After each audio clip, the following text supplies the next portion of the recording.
Roguelike deck builders are a dime a dozen. Creative and distinct, sure, but overwhelmingly prevalent. The sheer creative freedom has resulted in some incredible games, especially for fans who want more.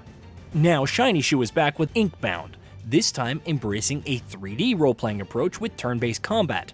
An initial glance may not seem like much, roguelike turn-based titles aren't exactly unique either, but it puts a twist on things and executes them well.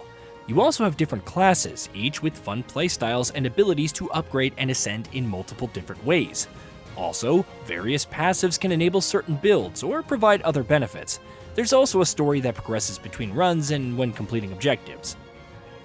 It's a lot to take in. That's one of the beauties of Inkbound. The complexity is the appeal, unraveling naturally and non-threateningly, but pushing you to adapt and respond as the difficulty ramps further.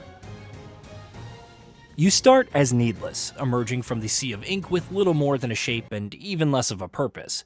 After encountering the mysterious beings, Bin and Nib, you gain an aspect which serves as a class with unique abilities and defines your overall look. Defeating a Guardian of the Void brings you to the Athenaeum, a massive junction of books and stories that you can venture into. It turns out that the Blight is slowly engulfing and corrupting the worlds within the books, and the Inkbound, the so-called hero, has shut themselves in to find a solution. Along with other Needless, it's your job to venture into the stories and wipe out the Unraveled, forming the Blight, gathering the ink necessary to keep the bindery going. There are several questions to answer, like why the collected ink doesn't seem enough, why the Inkbound doesn't venture outside of their study, and of course, what is causing the Blight. It's all intriguing without getting too meta, and each character has an interesting story to tell, whether it's the counselor and how easily awkward she is with the Needless, or the happy-go-lucky Spooler and their brother, the serious Tinkerer, both mysteriously never in the same spot at the same time. You also have mysterious figures like the Carver, who left the Athenaeum, and now piles his trade-selling augments, bindings, and vestiges. As you get to know them and fulfill their requests, their collective history is revealed, alongside unlocking new items and aspects that can aid the player through runs. The audio mixing of some characters can feel a bit low at times, but otherwise the voice acting is good. Overall, the narrative is well delivered, not quite having the same immediacy after the opening few hours, but picking up again as you bond with each character. When starting in the Athenaeum, you can choose between a regular run and daily challenges. Upon entering the Void, you can choose from one of 3 books, each with a different world, characters, enemies, and bosses to interact with, not to mention the unique mysteries and aspects tied to them. They each look aesthetically pleasing, and the bright yet sickly purple of the Blight intertwines with them quite well.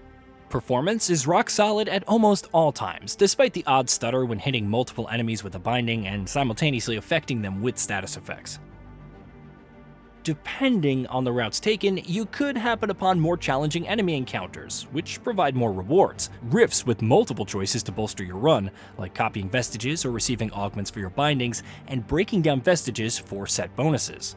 You have a choice at almost every turn, and can opt to tone down the challenges if your health is low or you need globules for purchasing augments and bindings instead of the more common quillings.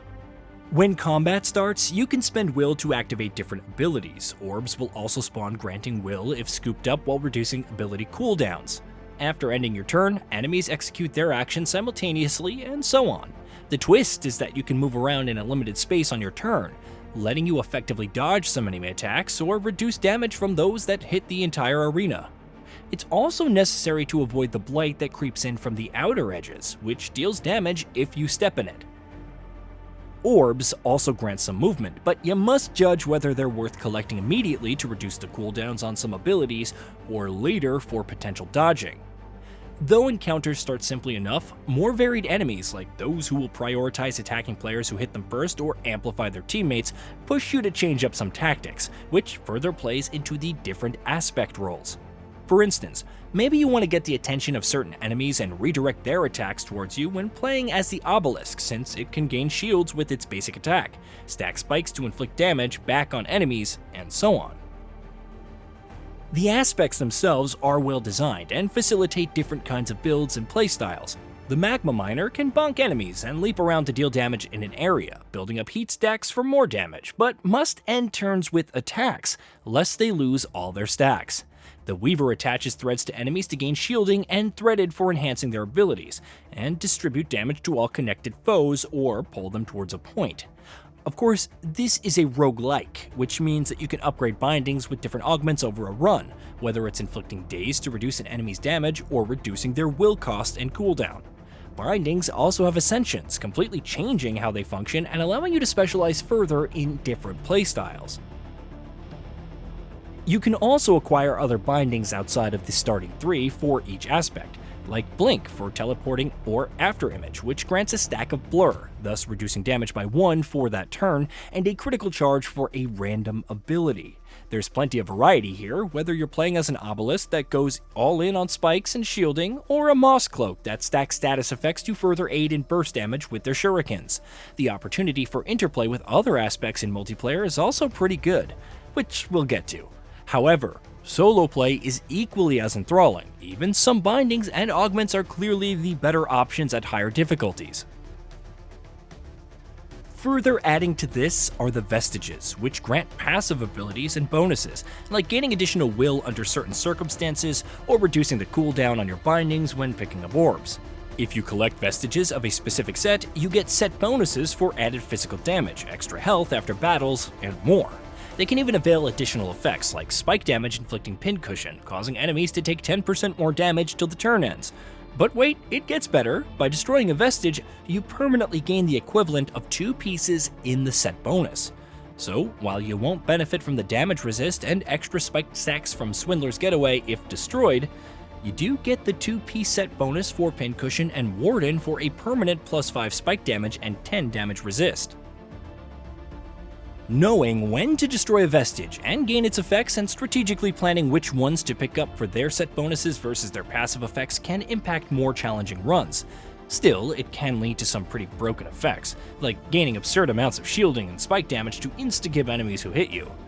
Further progressing through the story also unlocks relics, which can be equipped before runs and provide different benefits like permanently increasing magic damage for every little bit of physical damage dealt and vice versa. I wasn't a fan of all of them. Some provided a 2-piece set bonus from the start, which is good, but not always the most exciting proposition. Still, there is a decent amount of experimentation.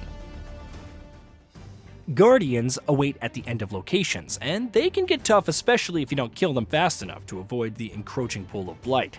It's the villains who are the real challenge.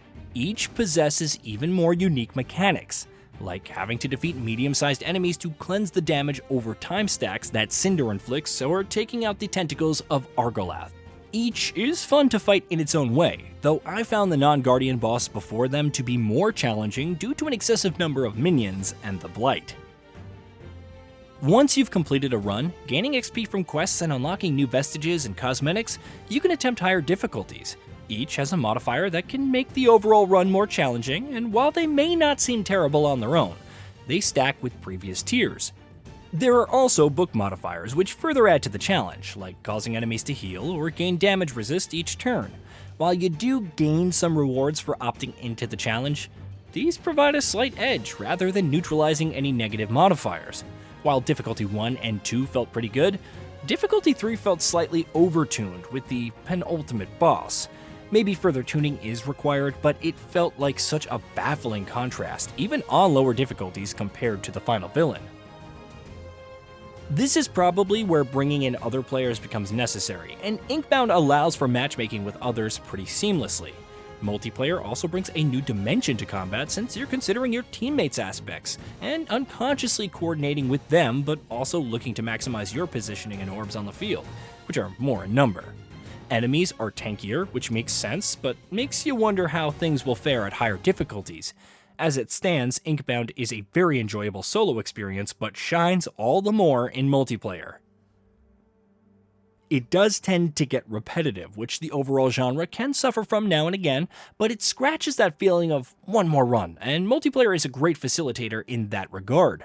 Perhaps the only downside is that environments are all fundamentally the same in terms of structure and layout. The overall flow of Garden's Edge and Silent Promenade is pretty much the same despite their wildly different atmosphere and settings. Outside of meeting specific characters, they don't have unique rooms or mechanics to consider when progressing. While it's somewhat understandable to homogenize things, especially for multiplayer, I would have appreciated a little variety to make them stand out from the pack. The overall progression is more focused on granting new vestiges that appear in runs and keys for unlocking new relics that permanent power increases that persist between runs. Though it originally had monetization in early access, this has been removed in favor of dust to purchase cosmetics from previous seasons. Character customization is decent, nothing too over the top initially, but you get some decent cosmetic pieces for free. Inkbound may not immediately grab you, even with its unique premise and gorgeous visuals. It's when you dive into combat that things start to click. There are extensive quests and challenges to complete and leaderboards to complete solo and with a group, so plenty will keep you busy.